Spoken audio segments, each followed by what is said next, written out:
Muy buenos días con todos, agradeciendo a Dios, a los señores de CAMEX, Cámara Peruana de Comercio Exterior, al señor Sergio, por esta oportunidad en seguir compartiendo esta conferencia magistral. Esperemos sea de su agrado en compartir este conocimiento, siguiendo con el curso de Análisis de Políticas Públicas. Docente virtual con contador público colegiado, Aldo Alía Acuña Parcana, docente virtual de CAMEX, consultor investigador en gestión pública y privada. Siguiendo con el curso de análisis política pública en el contenido, ya hemos visto módulo 1, ahora vamos a ver el módulo 2, los debates contemporáneos sobre las políticas públicas, y el día de hoy, lunes 15 de febrero, está programado la unidad 11. El tema y la pregunta que se hace: ¿se puede comparar las políticas públicas? Vamos a ver con mayor énfasis. Muy bien, la unidad 11, ¿no? Con la pregunta, ¿se puede comparar las políticas públicas? Vamos a ver estos tres puntos muy importantes, una introducción, luego la comparación como método de análisis políticas, ¿no? Y dentro de ello está la comparabilidad, comparar por casos o por variables, ¿no? La dimensión temporal, entender la casualidad. Y tercer punto, los sesgos del método comparativo. Dentro de los sesgos, ¿no? Hay una tesis, ¿no? Que digamos, se determina, o como método, ¿no? Un sesgo de método, lo que es pera, manzana, gatos y perros, ¿no?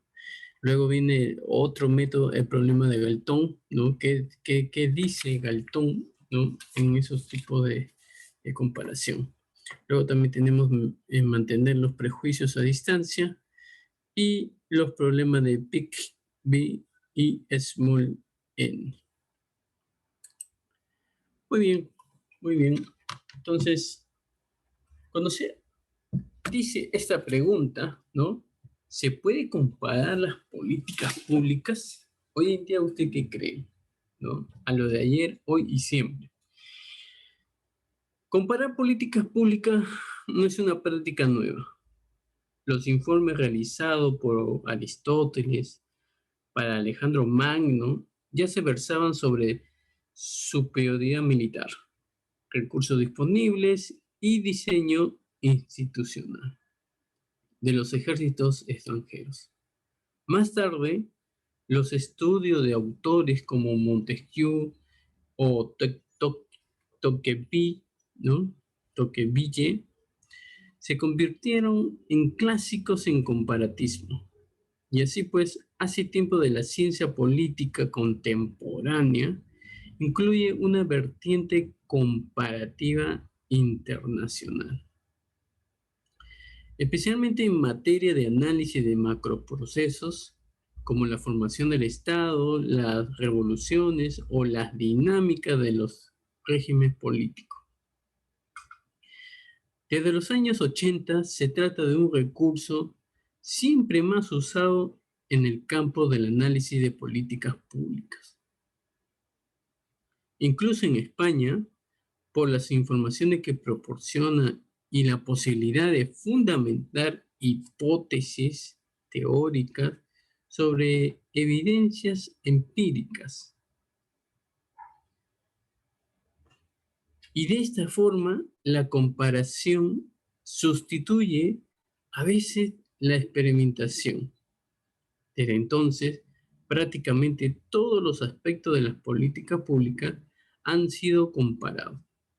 La formulación de los problemas y su inclusión en la agenda, su implementación, su evaluación, los instrumentos usados o incluso el liderazgo. Hoy en día existen múltiples foros y revistas dedicados al análisis comparado de políticas públicas. La comparación de políticas públicas tiene dos vertientes, ¿no? Una, que es implícita, y dos, que es explícita. Repito, uno, que es implícita, y dos, explícita. Por una parte, permite describir, es decir, contestar a la pregunta, ¿en qué estado se encuentra un programa respecto a otro? Puede que hayan convergido o no. En este caso se trata de adoptar una visión estática para elaborar clasificaciones y tipología. Y por otra parte, la comparación permite explicar fenómenos. Explicar supone centrarse en los factores que motivan las diferencias o similitudes observadas. Y esto se trata de una visión mucho más dinámica que favorece la comprensión de las causas de un fenómeno. La comparación está presente a diario en el discurso político, especialmente entre países de la Unión Europea, donde los líderes suelen recurrir con frecuencia al benchmarking, a científico, para clasificar a su país respecto a lo demás y aplicar las buenas prácticas, supuestamente es observada en los estados vecinos. Sin embargo, tal y como se verá, ¿no?, en los puntos más adelante, ¿no?, la comparación de políticas conlleva varios problemas metodológicos con los que el investigador o la investigadora tiene que lidiar de alguna forma. El problema de la comparación no científica es que suele caer en una de las dos trampas siguientes. La primera consiste en comparar todo sin distinción.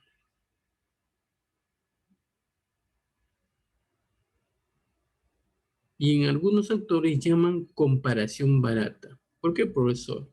O también lo dicen turismo inteligente, ya que ambos, ¿no?, comparación barata o turismo inteligente, ya que ambos están basados en la generalización de observaciones no científicas. La segunda trampa consiste en no comparar nada bajo el pretexto de que las observaciones obtenidas de una comparación no son congruentes con algunos casos límites, al igual que otras técnicas de recogida y tratamiento de datos empíricos.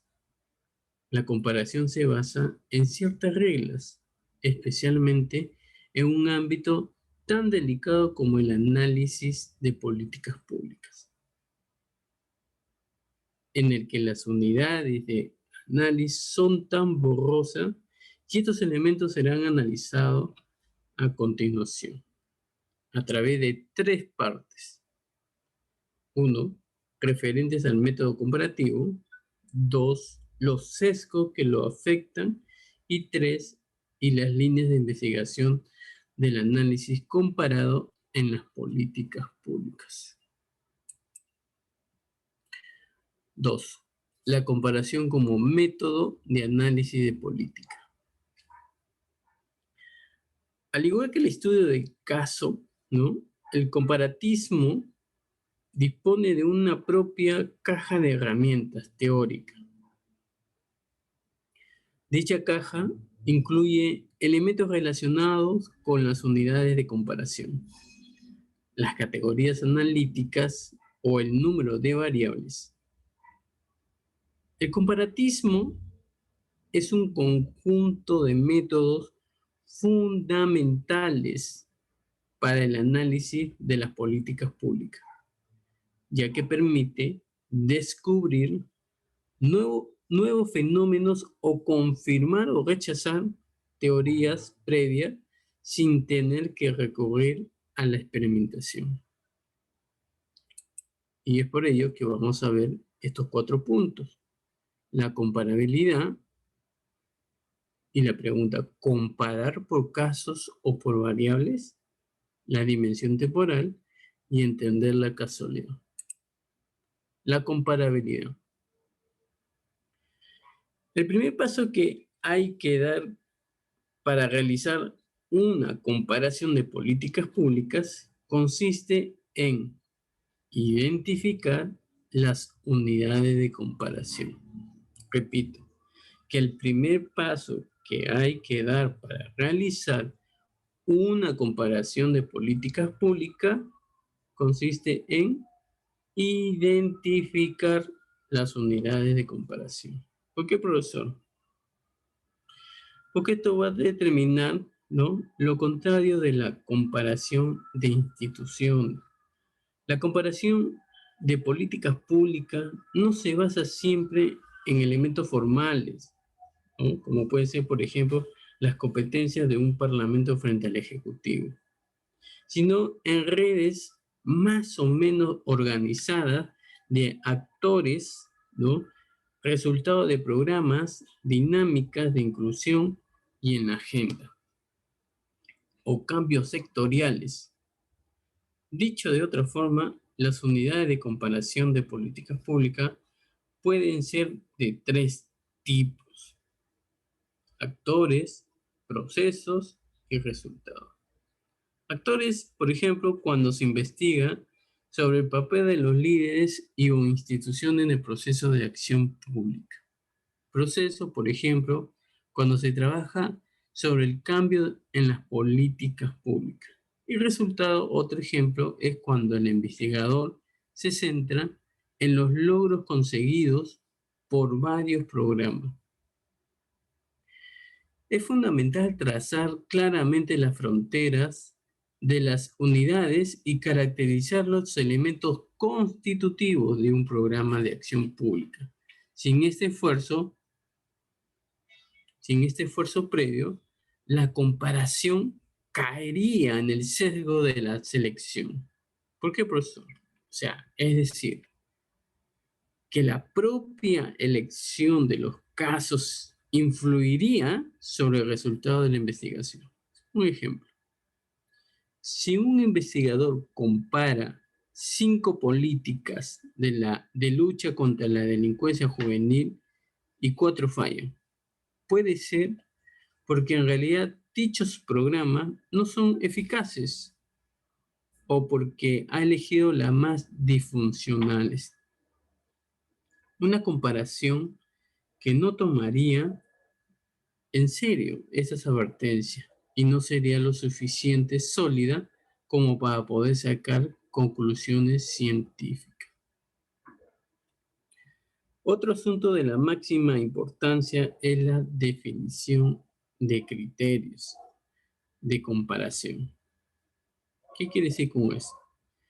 Tal y como lo explica Giovanni Sartori en 1970 en su tesis, que las categorías analíticas que se toman en consideración para comparar unas unidades tienen que respetar dos cláusulas en la medida de lo posible.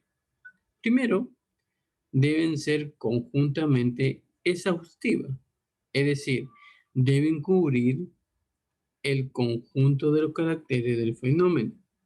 En el caso de una comparación entre frutas, habría que tener en cuenta todos los aspectos que las definen y que pudieran ser de interés para el estudio: forma, color, sabor, origen o código genético. Segundo, las categorías analíticas elegidas deben ser mutuamente exclusivas, es decir, deben enfatizar un aspecto del fenómeno sin solaparse con lo demás. Por ejemplo, para comparar dos frutas se pueden tomar en consideración el color y o la forma o el sabor. Lo importante es que esté clara la división entre categorías analíticas. A título de ejemplo, para poder comparar las políticas de descentralización en varios países, ¿no?, un observador debería describir los rasgos más significativos de cada uno de estos casos a través de categorías analíticas globales, como el contexto institucional, el volumen financiero de las transferencias de competencias entre Estado central y las periferias, el listado de las competencias transferidas, los instrumentos utilizados para realizar las transferencias y la identidad de los receptores de las transferencias. En este caso, se puede afirmar que las categorías analíticas cubren el abanico completo de rasgo y que definen las políticas estudiadas, pero que a la vez no se solapan entre ellas. En caso de no establecer categorías bien adaptadas al objeto de estudio, Sartori en el año 1970 en su tesis propone realizar un ajuste de las categorías analíticas llamado estiramiento conceptual. Y por ello, el investigador puede aumentar su denotación para que el concepto sea aplicable a más casos y al mismo tiempo restringir su connotación. Es decir, las variables tomadas en cuenta para cada caso. Por ejemplo, en el caso de comparación precedente, la categoría líderes del Partido Socialista Obrero Español no tendría ningún sentido en el caso alemán para explicar un determinado programa de descentralización y debería ser retirada hasta convertirse en partido de origen de los líderes para saber si el color político influye sobre los resultados, lo dejo en su criterio. B. Comparar por casos o por variables, ¿no? Esa es la pregunta que se hace. Según King, en 1994 en su tesis dice que, aunque esté pasado de moda, se trata de un debate clásico que propone a los defensores de las comparaciones basadas en casos. Y los autores que defienden las comparaciones basadas en las variables, como Szebowski y Teune en 1970, mientras los primeros piensan que existen conjuntos que tiene sentido comparar, como por ejemplo Estados Unidos o Portugal. Los segundos defienden que solo se pueden comparar fenómenos transversales, como el colesterol entre los hombres de 30 y 40 años, o la producción de coche entre 1978 y 1982. El estudio de las políticas públicas no escapa a estos dos tipos de comparación, aunque en realidad existen tres soluciones prácticas para lidiar con, ¿no?, con este dilema. Según Reeboks y Green, en el año 2006, determina que, estas soluciones serían lo siguiente. La primera solución es la llamada comparación de estudio de caso. La segunda solución consiste en comparar por variables. Y la tercera, existe también una vía media sobre los análisis a fondo de pocos casos y los análisis superficiales de muchos casos. Vamos a ver cada uno de ellos. La primera solución es la llamada comparación de estudio de caso. ¿Por qué? Esta técnica ideográfica consiste en saber mucho sobre pocos casos. Se trata de un tipo de estudio intensivo de cuño weberiano. La comparación de estudio de casos permite conocer de cerca unos casos en profundidad, en una perspectiva histórica.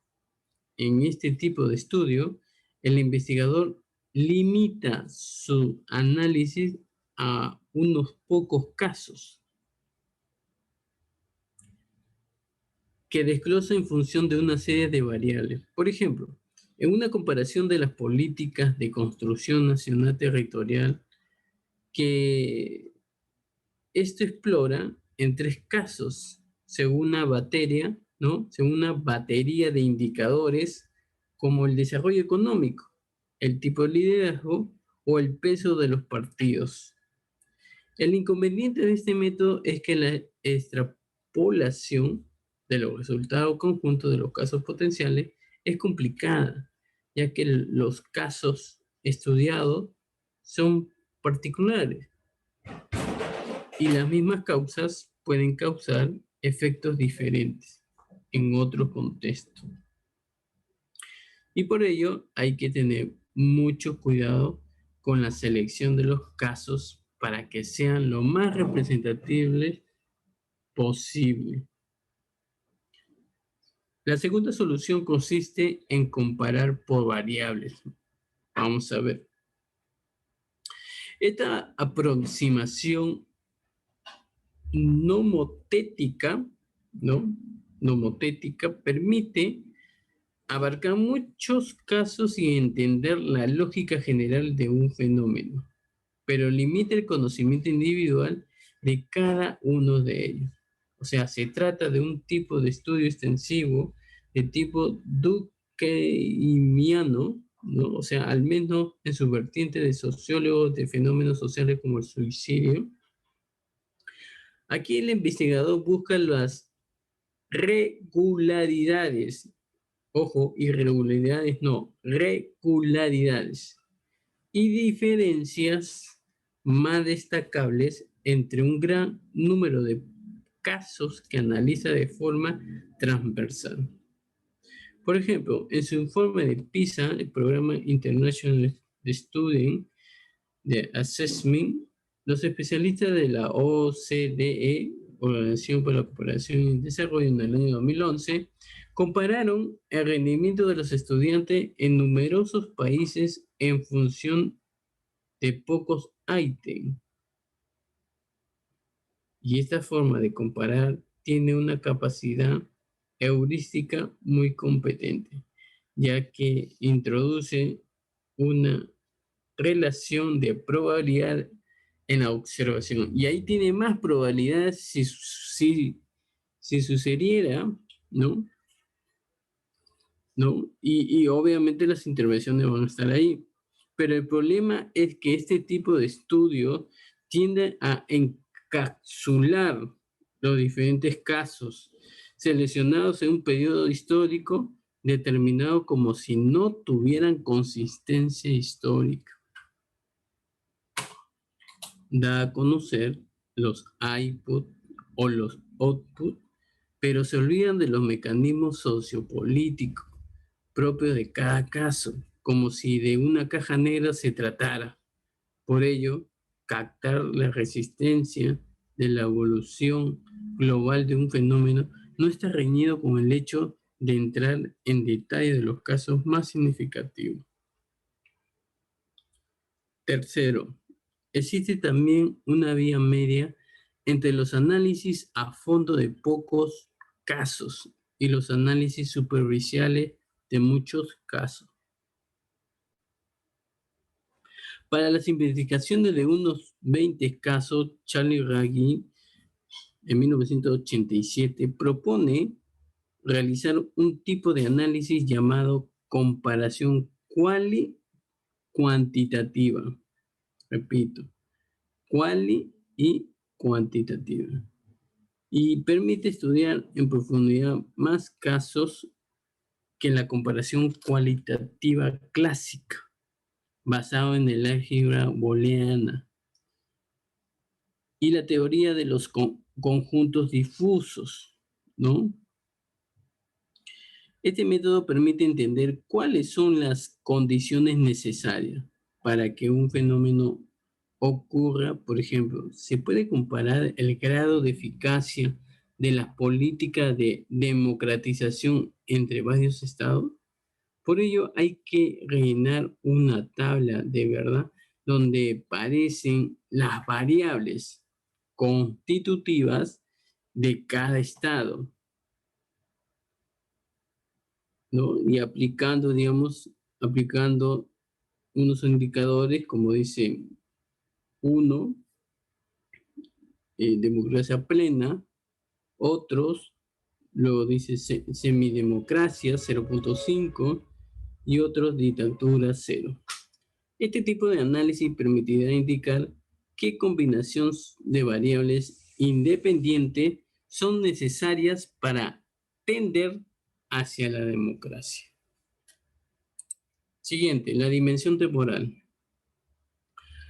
La comparación puede ser territorial, ¿correcto? Entre dos países, por ejemplo, pero puede también ser realizada a nivel temporal.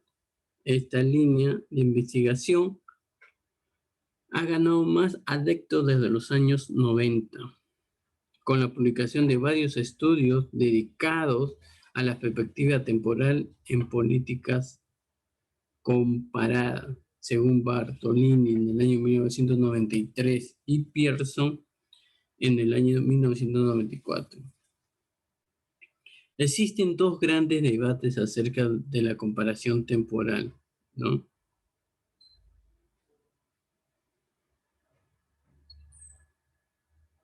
El primero es el que opone a los defensores de la comparación de momentos puntuales a los que prefieren comparar procesos largos. Por una parte, se puede analizar momentos puntuales, como por ejemplo la política exterior soviética en la crisis de los misiles de 1962, en Cuba y la crisis de los euromisiles de 1977 y en Alemania Occidental. Se trata pues de estudiar fenómenos ocurridos en un periodo determinado, ¿no?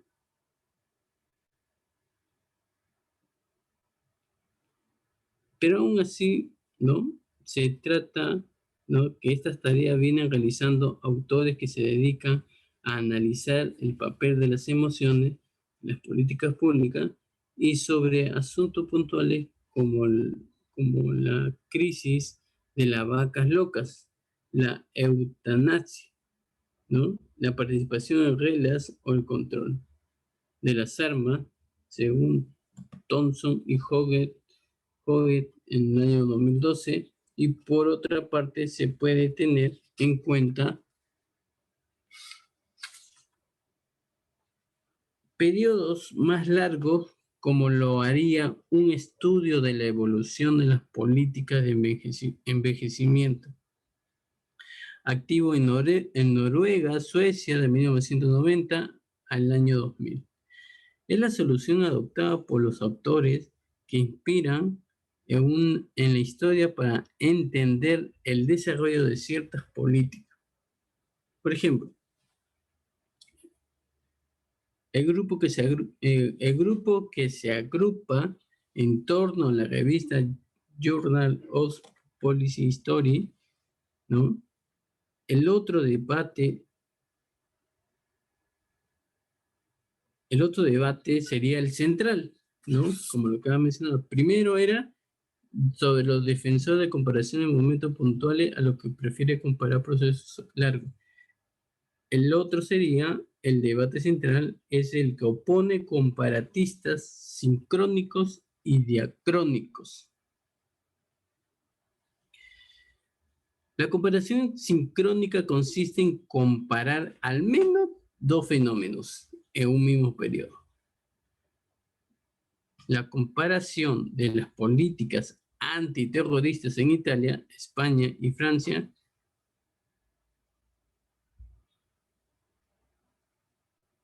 pero aún así, con esta comparación de las políticas antiterroristas en Italia, España y Francia, en los años 70 podría ser un buen ejemplo de este tipo de estudios. Es la estrategia de comparación más empleada y no faltan autores para defenderla. Sin embargo, es posible también realizar comparaciones diacrónicas para centrarse en fenómenos ocurridos en dos momentos distintos, como las policías bélicas norteamericana y soviética en Afganistán La respuesta norteamericana a las crisis financieras de 1929 y 2008, o incluso de las políticas lingüísticas en Kiwi, ¿no? Y Ontario en los años 70 y 2000. Respectivamente, ¿no? Paye en su tesis 2010 menciona que ambos casos es esencial que el objeto de estudio justifique el método elegido. Siguiente, entender la causalidad. Existen varios métodos básicos de comparación que ayudan a entender las causas de un fenómeno. Lo más importante, ¿no? Que grandes famosos fueron creados por el filósofo británico John Stuart Mill. Y John Stuart Mill en 1843 y actualizado por Alan Przeworski, ¿no? Y Henry Tune en 1970. Todos se enfrentan a serios problemas, ¿no? Pero estos serios problemas de aplicación. El primero de ellos es el método de la semejanza. ¿Por qué, profesor? Porque dicho método se puede aplicar cuando dos casos estudiados presentan resultados idénticos pero variables independientes diferentes, salvo una. En este caso se puede lógicamente pensar que esta que esta semejanza en el resultado es fruto de la semejanza al menos de una de las variables independientes. ¿Mm? El lenguaje común se podría legítimamente pensar que ambos casos han llevado al mismo resultado a través de dos caminos diferentes. Un estudio puede intentar explicar las razones del desarrollo económico de los estados a través de múltiples variables independientes, como la religión, la presencia de recursos naturales o la ubicación geográfica.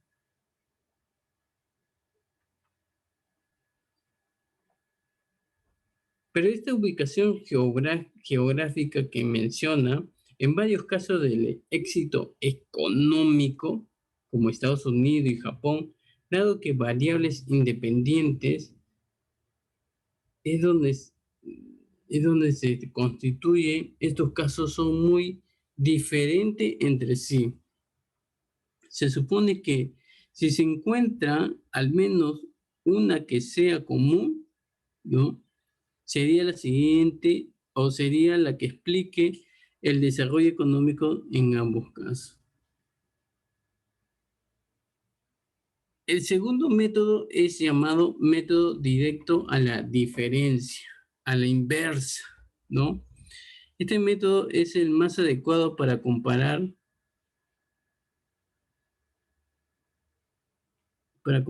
dos casos con variables dependientes distintas, pero variables independientes muy parecidas.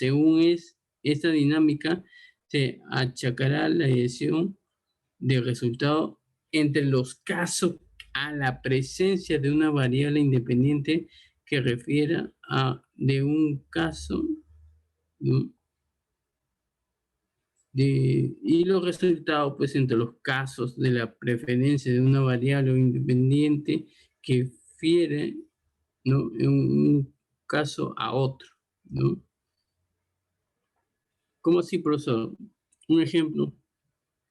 Puede que dos regiones con características parecidas, ¿no? Hayan conseguido, en este caso, pues sería, ¿no? Han aparecido conseguir números muy diferentes a turistas, ¿no? Y estos turistas, ¿no?, atribuyen que el buen observador debería centrarse en los factores que difieren de un caso a otro para entender así la asimetría. A lo mejor la región exitosa ha implementado un programa de captación de clientes mucho más eficaz que su vecino. Y allí radicaría la clave del éxito. A pesar de sus intereses, estos métodos sufren de un problema de base. ¿Y cuáles son esos problemas? La realidad social no se puede examinar en laboratorio y los contextos sociales nunca pueden llegar a ser idénticos en dos casos. En el ámbito de las políticas públicas, resulta imposible afirmar científicamente que un programa ha funcionado en un sitio y no en otro, achacando este logro a una variable independiente, ya que todas las variables de un caso están relacionadas y se contaminan mutuamente. Pero quizás el mayor problema lógico es el que se enfrentan mil y se deba a su exceso, ¿no?, a su exceso de atención, ¿no?, por los resultados y a su falta de atención por la propia naturaleza de los vacíos. Según Przeworski y Tune, es fundamental viajar, ¿no?, o fijarse en los casos para elegir lo más representativo que, que esté con el carácter representativo sustentada con las conclusiones finales del estudio. Pero siempre tiene que estar inspirándose con el método de la semejanza y de las variaciones concomitantes. Y eso propone Przeworski y Tune en 1970, un diseño de investigación basado en los sistemas, digamos, que se tiene que identificar, ¿no?, en donde provienen sus diferencias.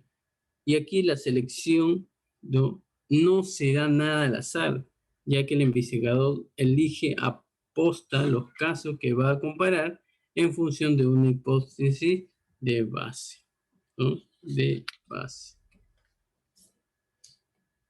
Y a pesar de su relativa sencillez, los métodos de Przeworski y Tune se enfrentan a la misma limitación de que los métodos de Mill, ¿no?, de los métodos Mill, y además sufren de su carácter fabricado por el investigador, los construye en función de los casos que requieran analizar. Tercero, los sesgos del método comparativo. La tensión de la comparación es muy grande en ciertos casos, ¿correcto?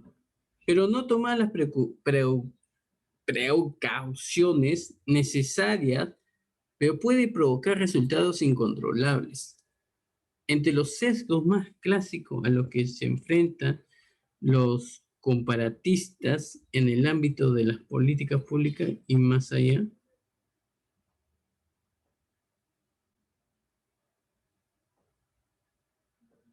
y tenemos ahí, vamos a ver estos 4 sesgos: peras, manzanas, gatos y perros. El problema, lo que dice Galton, ¿no? Tercero, mantener los prejuicios a distancia, y el problema de Vicks y Esman. Peras, manzanas, gatos y perros. La comparación no tiene por qué ser metodología adecuada en todas las ocasiones al estudio de casos donde proporciona numerosas ventajas a la hora de analizar un fenómeno. Aunque así, comparar no tiene sentido si no justifica la elección de los casos adoptados. Es la moraleja que transmite el famoso dicho inglés: comparar peras y manzanas. Se puede comparar cualquier cosa, pero no cualquier comparación, sino es debidamente justificada. En una comparación entre dos fenómenos totalmente diferentes, la analogía entre ambos se pierde. Por ejemplo, la expulsión de los moriscos, ¿no?, en la España renacentista y la expulsión de los gitanos.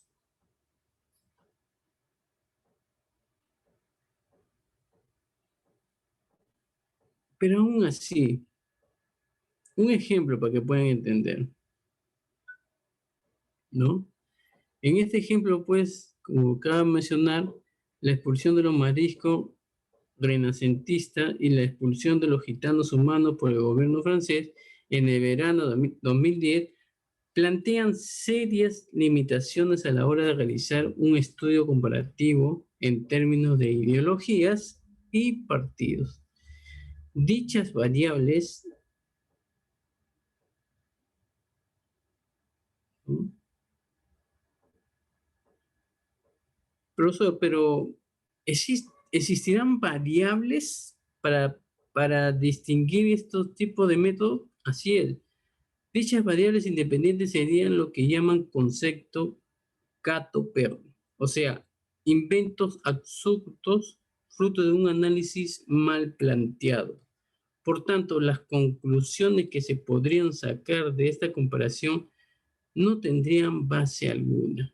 Sin embargo, podría tener sentido en el marco de un estudio la sociología histórica sobre la política de expulsión de minorías en la historia. En este caso, la comparación podría servir para entender las condiciones necesarias para que realizara dicho tipo de política. Y ese acercamiento emprendido por estudiosos como Tilly o Sculpol en 1994 sobre el origen y las dinámicas de las revoluciones sociales, resumiendo que se puede comparar cualquier elemento, pero siempre que sea justificado adecuadamente. O como afirma Santori, ¿no?, no tiene sentido comparar peras y manzanas hasta que se introduzca el concepto de frutas en la discusión. Siguiente, el problema de Galton. En 1889, Sir Francis Galton formuló unas duras críticas contra los resultados de un estudio presentado por un colega suyo, Edward Taylor, en el Instituto Antropológico Real de Reino Unido. Según Galton, existía un sesgo de análisis, pero en el análisis comparativo de Taylor, ya que había tomado en cuenta unidades no independientes culturalmente. Pero al depender estrechamente las unas de las otras, otras unidades autocorrelacionaban, ¿no?, y falseaban los resultados de la observación, y esto se trataba pues de un sesgo de selección de los casos, ¿no? Este sesgo metodológico ocurre, por ejemplo, cuando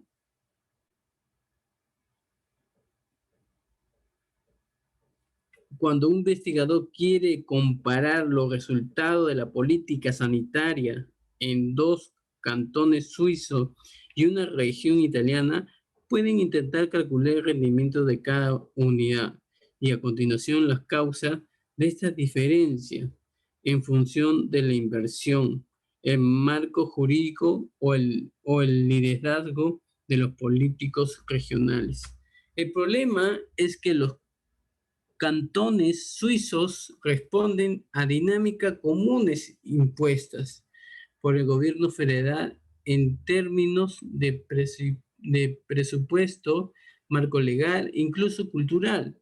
Por tanto, será muy complicado,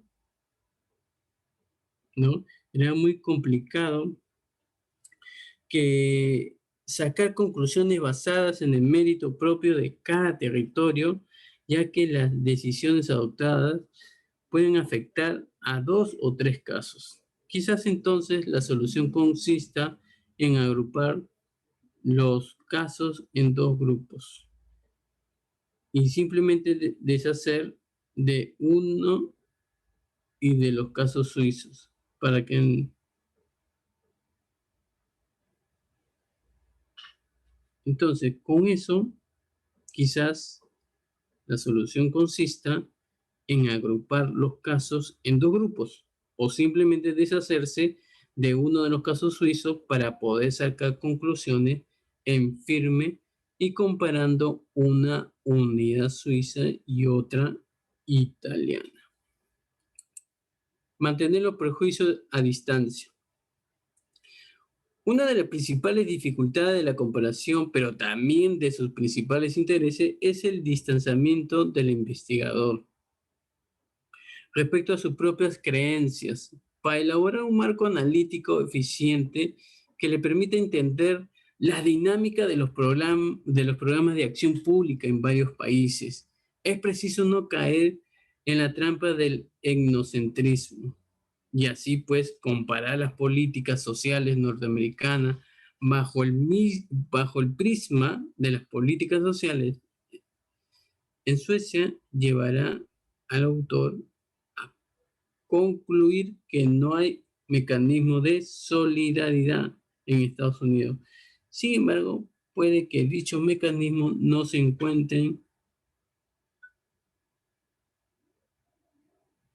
pero aún así, ¿no? Aún así, la solidaridad en Estados Unidos sí se llevó a cabo, pero dichos mecanismos no se encuentran empaquetados en las políticas estatales producidas por el gobierno político de turno, sino que sean fruto de la acción de otros actores como las iglesias, ¿no? Los municipios, las asociaciones, etcétera, etcétera.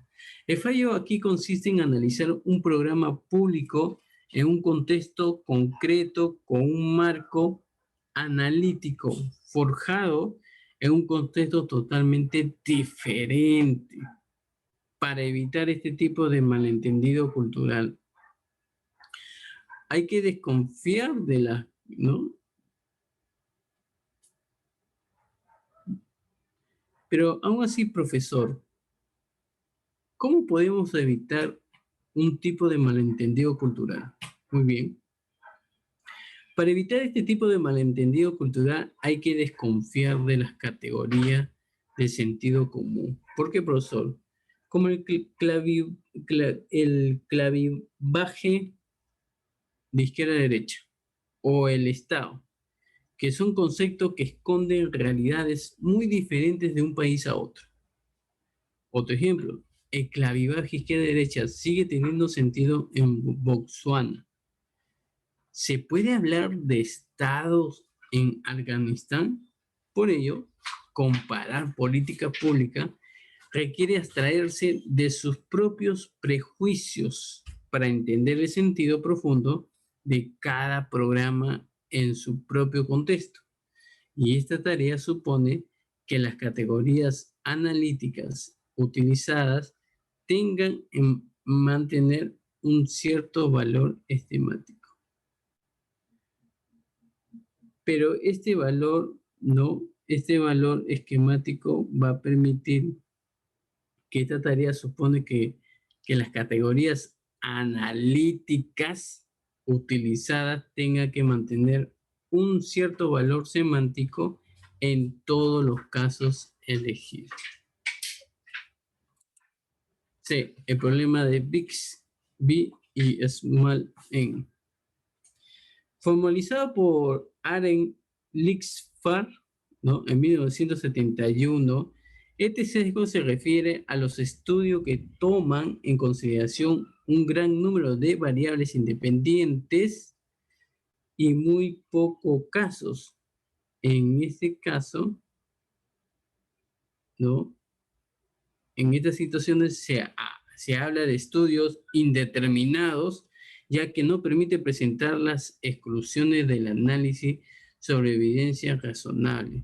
Y este fenómeno suele ocurrir cuando un investigador analiza un fenómeno comparando estados.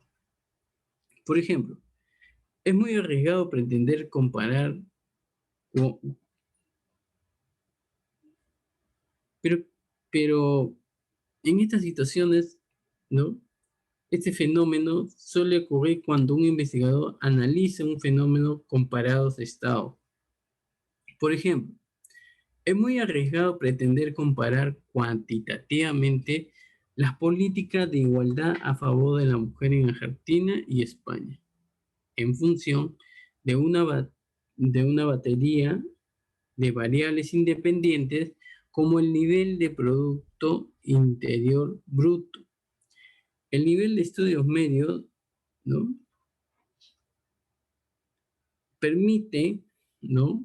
Permite que el tipo de régimen político, la ley electoral, la estructura de partido, la cultura política de sus habitantes, la dureza del código penal, la estructura de la justicia, el número político de mujeres, el código civil, la existencia de las asociaciones de protección de la mujer, la permeabilidad a los ejemplos extranjeros, el papel de la religión, estructura social y de estructura demográfica. En lenguaje estadístico se diría que el grado de libertad es demasiado grande como para dar una solución entre, en firme en cuanto al efecto de las variables independientes sobre las variables dependientes. Dicho de otro modo, el investigador corre riesgo de sobredeterminar su aplicación, demostrando que el fenómeno observado tenía que ocurrir obligatoriamente, considerando el contexto dado para paliar esta limitación. Pero para paliar esta limitación no queda otro remedio que reequilibrar el estudio añadiendo más caro o o si los casos que sobran añadiendo variables, ¿no? Y se puede determinar pues que el problema de big y small, lo mucho y lo pequeño, tiene que ser algo coherente en sí en la acción pública. Muy bien, dejo esta frase, ¿no? No hay en la historia universal obra comparable a la realizada por España, porque hemos incorporado a la civilización cristiana a todas las razas que estuvieron bajo nuestra influencia. Ramiro de Maeztu. Muchas gracias, Camex, ¿no? Gracias a cada uno de ustedes por permitir, ¿no? Eh, esta conferencia. Espero que haya sido de su agrado. Muy buenas tardes, que Dios me lo bendiga. Nos vemos mañana.